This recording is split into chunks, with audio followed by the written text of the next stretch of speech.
லட்சுமி வந்தாச்சு, லட்சுமி வந்தாச்சு.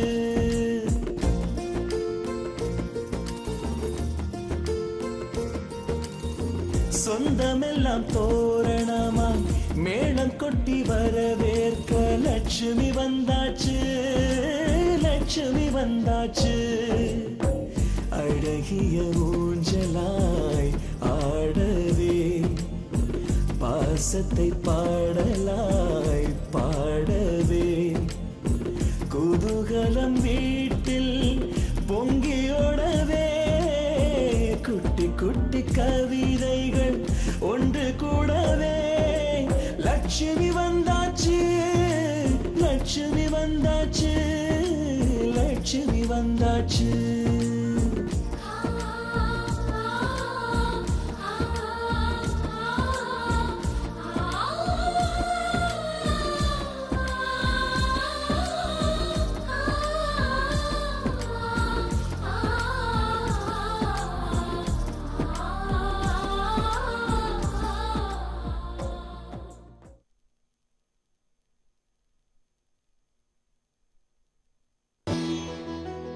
குழந்தை மாதிரி மாமா. கண்ணுக்குட்டி முட்டுதேன்னு மாடு எப்போது பால் தராம இருந்திருக்கா? இல்ல அத்தை துப்பிட்டாங்கிறதுக்காக நான் உங்களுக்கு சாப்பாடு விட்டாம இருப்பேனா? ராத்திரி நீ கட்டுல உடைச்சல்ல, அதுக்கு பதிலா தான் அப்பா ஆர்டர் பண்ணி வர வச்சிருக்காரு. என்னடா பாத்துக்கிட்டு இருக்கீங்க? வாங்கடா, தூக்கிட்டு போங்கடா கட்டுல. கடவுளே, இந்த குடும்பம் என்ன மருமகன்னு நம்புது. பெத்த அம்மா அப்பா அண்ணன் தம்பி இருந்தா அவங்க எப்படி பாசத்தை காட்டுவாங்கன்னு இப்பதான் தெரிஞ்சுக்கிட்டேன். நாங்க புருஷன் பொண்டாட்டியா நடிக்கிறது தெரிஞ்சா என்ன விபரீதம் நடக்குமோ அப்படி ஒண்ணு நடக்கிறதுக்குள்ள இங்க இருந்து நான் கிளம்பிடணும்.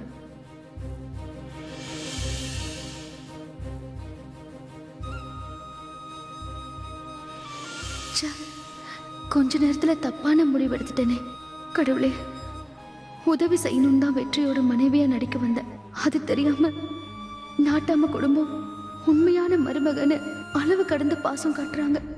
இந்த குடும்பத்துல நானும் ஒருத்தி ஆயிட்டேன். ஆனா இந்த சூழ்நிலையில நான் இங்க நடிக்க வந்தவன்னு தெரிஞ்சா மனசு நொந்து போயிடுவாங்க. நான் இங்க மனைவியா நடிக்கிற விஷயம் அவங்களுக்கு தெரியாம இருக்கணும். அதுக்கு நீதான் அருள் புரியணும்.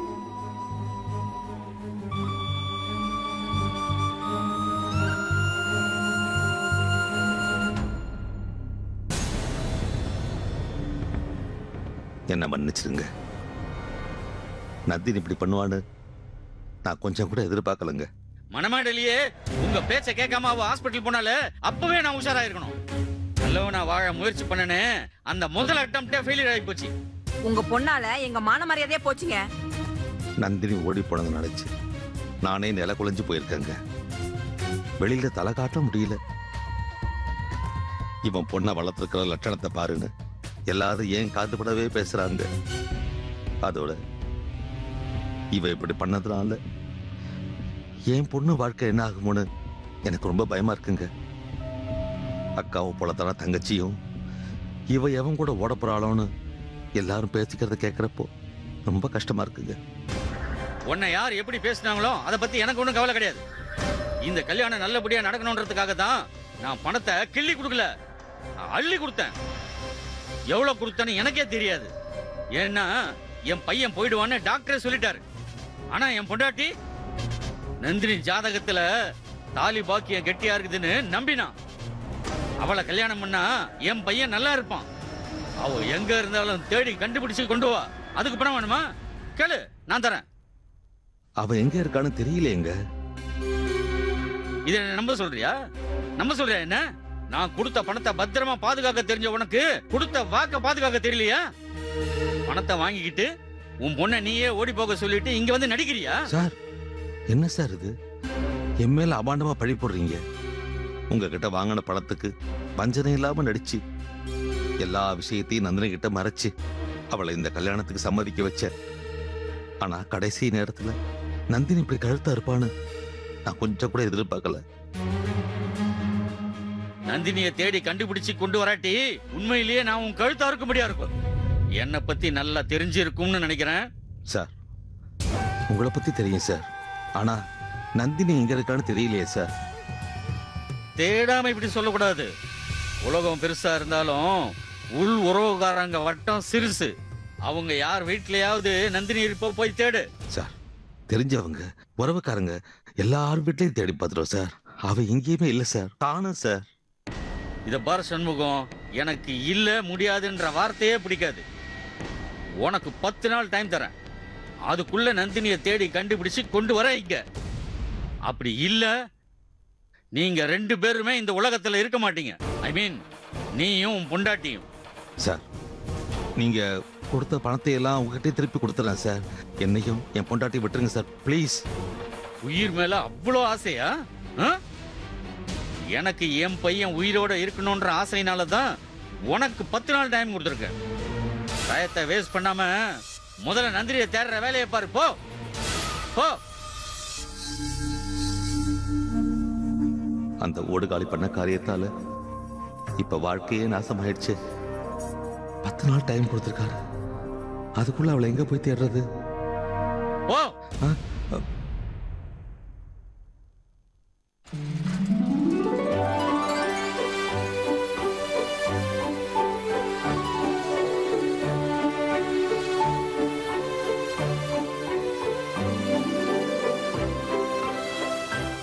அண்ணா இங்க பாருங்கண்ணே, நிறைய ஈரமட்டை இருக்கு. அந்த ஈரமட்டையெல்லாம் நல்லா காய வச்சு போடுங்க.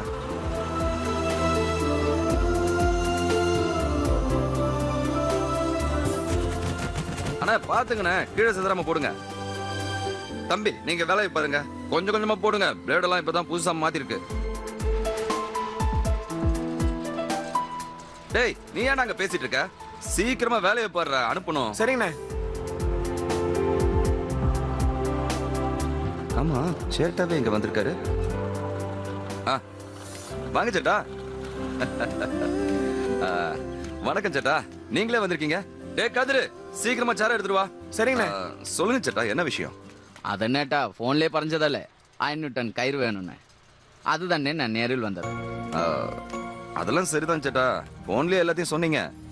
ஆனா திடீர்னு இப்படி 500 டன் கேட்டா உடனே இப்படி சப்ளை பண்ண முடியும்? நீங்களே கொஞ்சம் யோசிச்சு பாருங்க சேட்டா. உட்காருங்க உட்காருங்க சேட்டா. இருக்கட்டும். அது ரொம்ப கஷ்டம் சேட்டா. டே கதிரு இவருக்கு குடிக்க ஏதாவது கொண்டு வா சீக்கிரம். சரிண்ணே. தங்கோலட்டா நீங்களோட பிசினஸ் வச்சு 3 மாசத்துலயே எனக்கு பெரிய ஆர்டர் கிட்டி. அதுதானே அந்த வள்ளி ஆர்டர் மிஸ் பண்ண எனக்கு விருப்பம் இல்ல. நீங்கள் எங்க ஆயினும் எத்தனை பெற்ற வேகமா செய்து தரணும். எப்படியாவதுன்னா எப்படி சேட்டா? எக்ஸ்ட்ரா மிஷின் வாங்கணும், எக்ஸ்ட்ரா லேபர்ஸ் போடணும். இதெல்லாம் உடனே நடக்கிற காரியமா? நீங்கள் மனசு வச்சா உடனே நடக்கும் சேட்டா. அதுகொண்டா தகவல் சேட்டன் நம்பி அட்வான்ஸை கொண்டு இங்க வந்தது. சரி இது ரெகுலர் ஆர்டரா? இது 5 வருஷத்து கான்ட்ராக்டா. ஃபாரின்ல வள்ளிய கான்ட்ராக்ட் போட்டிருக்கேன். சின்ன மிஸ்டேக் இருந்தாலும் திருப்பி அனுப்பிடுவாங்க. அதுகொண்டா வேற எங்கும் போகாம நான் இவட. சரி நீங்க சொல்றதும் நல்ல விஷயமா தான் தெரியுது, பண்ணிடலாம். சரி சேட்டா, உங்களுக்கு எந்த மாதிரியான கயிறு எந்த தேதியில வேணும்னு கேட்டீங்கன்னா அதுக்கேத்த மாதிரி ஏற்பாடு பண்ணிடலாம். மாமா அங்க இருக்காரு. ஓ அது சரி, நான் நாட்டுக்கு போய் வியாபாரம் ஆயிடுச்சு பறையும் பாத்துக்கலாம். வாமா லட்சுமி. சேட்டா இது என் தம்பி வெற்றி, தெரியும்ல? ஹலோ. இது இவன் மனைவி லட்சுமி. வணக்கங்க. வணக்கம். தம்பி கல்யாணத்தை பெருசா பண்ணணும்னு நினைச்சோம். ஆனா காதல் அது இதுன்னு எப்படியோ முடிஞ்சு போச்சு. உங்களை கூப்பிடலன்னு தப்பா எடுத்துக்காதீங்க. அது சாரல்ல. உட்காருங்க மாமா. உட்காருங்க உட்காருங்க சேட்டா. லட்சுமி சொல்ல மறந்துட்டேன், இவர் பேர் உன்னி சேட்டா. நமக்கு ரெகுலரா ஆர்டர் கொடுக்கறவர். மாமா உங்களுக்கு? எனக்கு வேண்டாமா, நான் அப்புறம் குடிக்கிறேன்.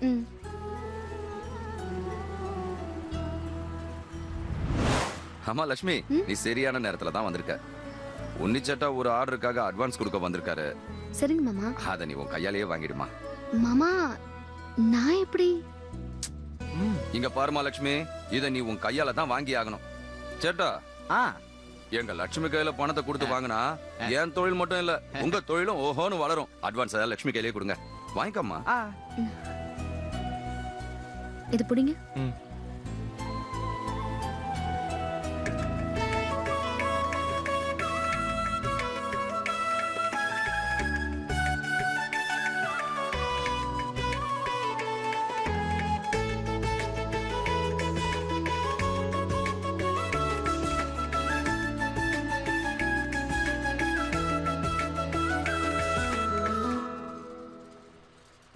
கதிரு அண்ணா, எங்கடா போன? சீக்கிரமா வா.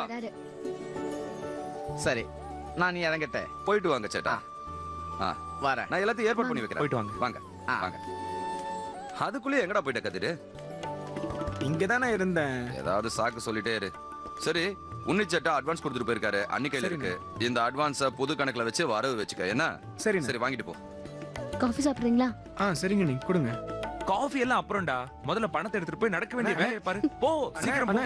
காஃபி குடிச்சிட்டு போட்டுமேங்க. பரவாயில்ல, அப்புறம் குடிக்கட்டும். காஃபியை குடிச்சா அப்புறம் வேலையை மறந்துடுவான். அண்ணா, நல்ல ஆர்டர் வந்துச்சு. ஆமாண்டா வெற்றி, எல்லாம் லட்சுமி வந்த வேலை தான். சரி, எனக்கு காஃபி வேணும். அண்ணனுக்கும் கொடு. அண்ணா இந்தாங்க. குடுறா. நாட்டாமா மருமக நமக்கெல்லாம் டீ கொண்டு வராடி. அது நமக்கு இல்லடி, ஓனருக்குடி. அதானே? ஆமா ஆமா. சரி சரி, வேலையை பாரு. போதுமா, போதும் போதும். அண்ணா, இந்த ஆர்டர் நல்ல ஆர்டர்ண்ணா. அப்படியா? இன்னும் நல்ல நல்ல ஆர்டர்ஸ் வரும். என்ன லட்சுமி கையால பணத்தை வாங்கிருக்கால? இது ரெகுலர் ஆர்டர் வேற. அப்படியா? ஆமாண்டா. லட்சுமி வீட்டுக்கு வந்ததுக்கு அப்புறம் நம்ம வீட்ல எல்லாமே சந்தோஷமா நடந்துட்டு. ஆமாண்ணே.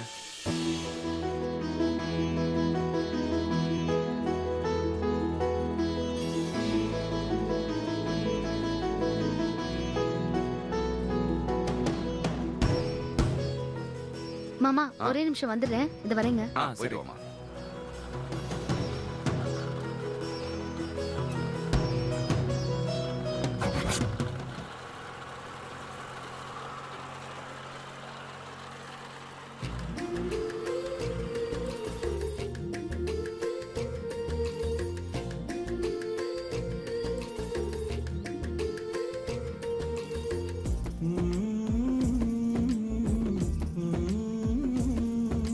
ஏய், டீ நமக்கு தாண்டி எடுத்துட்டு வந்திருக்காங்க.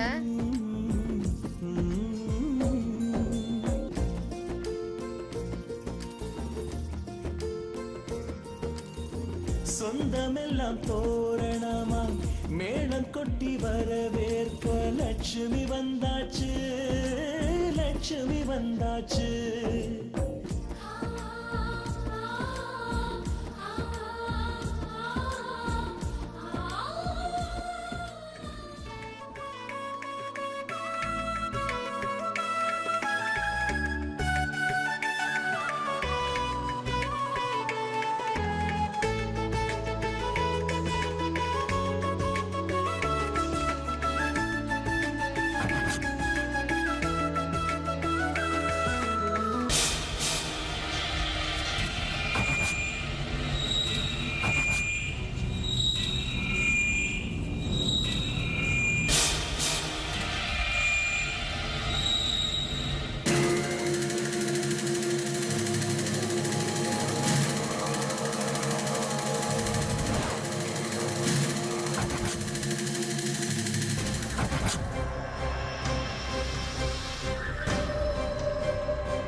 யார் நீ?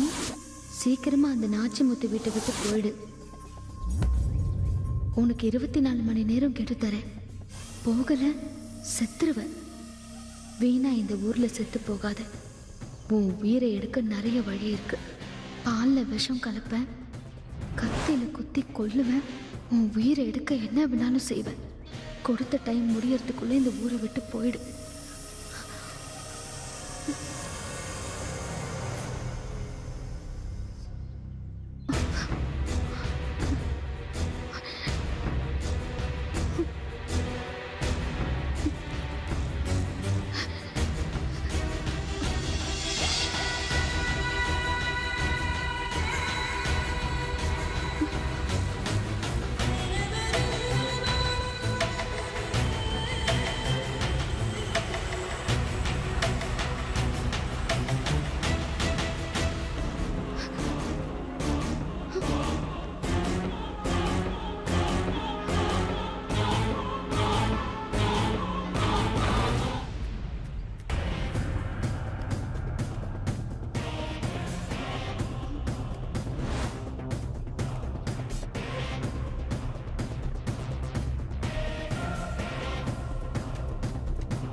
கரடி வேஷத்துல அது யாரா இருக்கும்? என்னது ஒரே மர்மமா இருக்கே. ஒன்னும் புரியலையே. யார் இந்த லெட்டரை எழுதியிருப்பா?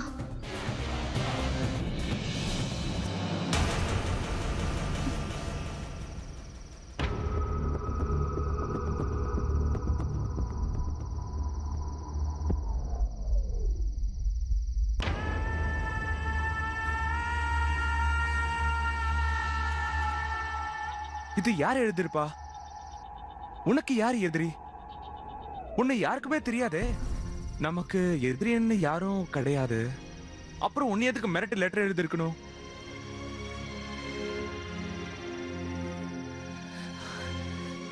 எவனோ ஒரு பேடி பைதான் பண்ணிருப்பா. நேருக்கு நேரா பேச தைரியம் இல்லாத ஒரு கோழை. அவனை சும்மா விடக்கூடாது. சத்தம் போட்டு பேசாதீங்க.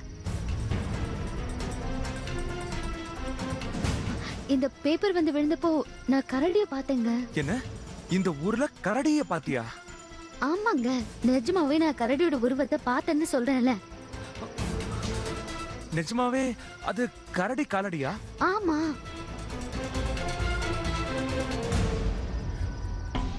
செல்லப்பன் பாளையத்துல காட்டுல இருந்து ஓடி வந்த கரடி கத்துறதா பேப்பர்ல படிச்சேன். ஒருவேளை அந்த கரடி நம்ம ஊருக்குள்ள வந்துருச்சா? அப்படியே கரடி வந்தாலும் எப்படி லெட்டர் போடும்? அதானே. எனக்கு என்னவோ இந்த ஊர்ல நமக்கு முகம் தெரியாத எதிரி எவனோ இருக்கான்னு தோணுது. நீ இந்த வீட்டுக்கு வந்து வாழ்றத அவனால பொறுக்க முடியல. அவனோட கோவத்தோட வெளிப்பாடுதான் இந்த லெட்டர். அதிகமா கோவப்படுறவன் கண்டிப்பா முட்டாளதான் இருப்பான். இன்னைக்கு இல்லைனாலும் என்னைக்காவது ஒரு நாள் அவ என் கையில மாட்டாமலையா இருப்பான். என்னைக்கு அவ என் கையில மாட்டானோ அன்னைக்கு இருக்கு அவனுக்கு கச்சேரி. அப்போ நான் பார்த்த கரடி இந்த ஊருக்குள்ள கரடியா? சான்ஸே இல்ல. கண்டதை பத்தி நினைச்சு குழம்பி டென்ஷன் ஆக வேண்டாம். போய் தூங்குங்க. Good night.